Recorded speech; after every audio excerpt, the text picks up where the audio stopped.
on meeting his family door knocking, actually. I met them before I met him. And I remember your brother telling me, he's like, well, do you know who my brother is? And man, I mean, I was pretty green, I played it off cool, like we were friends. And he knew right away I was completely giving him a line of BS. But he did offer, he said, well, I'm gonna put in a good word for you. And when I got up there, sure enough, he did. And I remember after what the state treasurer's office went through, not under James, but it had all these issues, and James had to come in and clean it up. And I remember walking into a committee room, or sitting in our committee rooms, and we'd be doing these hearings of all these issues, challenges, corruption, scandal, and everyone's fired up, whether it's legislators or the public. And next on the agenda somewhere, it's the state treasurer update on fixing the state treasurer's office. And every time James Lewis testified, the same thing happened, which is, first off, the room fell silent.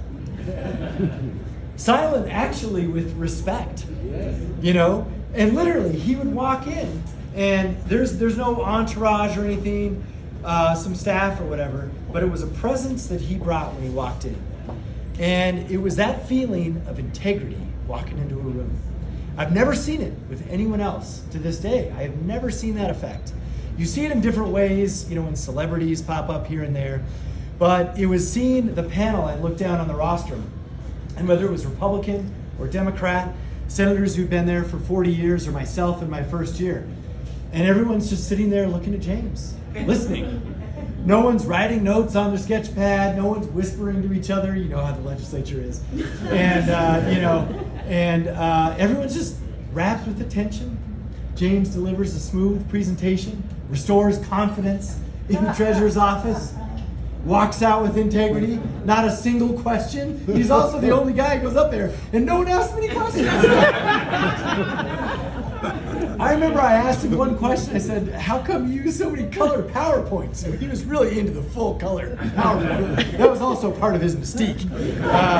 And we're like, wow, this is nice, treasurer's office. And, that notion of what integrity means in public service, I think is a lasting impact that I know for everyone that you've worked with, James. And it is something that all of us know because we know him probably here. But for those who don't, they feel it too. My parents have never met you. They're in their 80s now.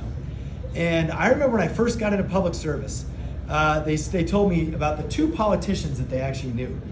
One, who I'm surprised isn't here, by the way, is Tim Eichenberg.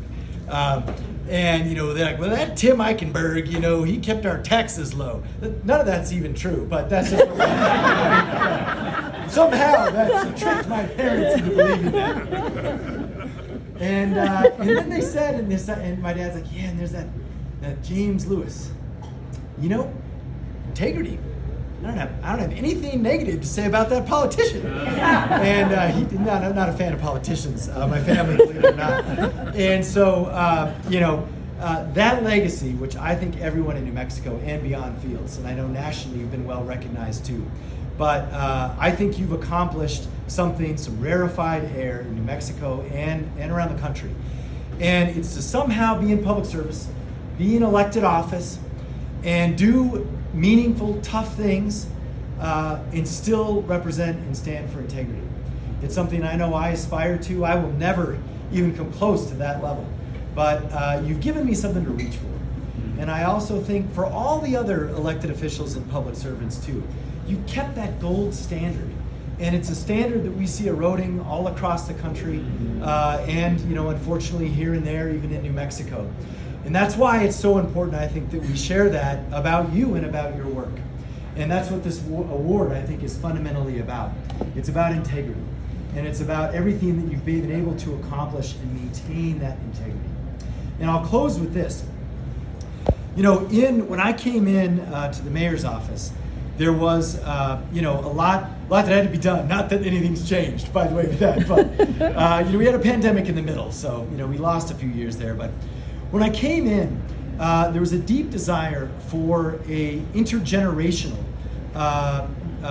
community in the metro area, in Albuquerque, but I think in others. And it was about what do we do with this person who just got elected, myself, and how does this guy learn and figure out what to do? And so there was a lot of attention paid on who helped in my transition and who helped with APD. And there again, I think the things that we have been able to do, and again, you might not read about it in a headline, but the meaningful reforms that we put place in APD, the leadership that is totally different. And I think a functioning administration from our CAO, Sarita Nair, to myself, we all just leaned on James. I mean, that was pretty much after our transition meeting.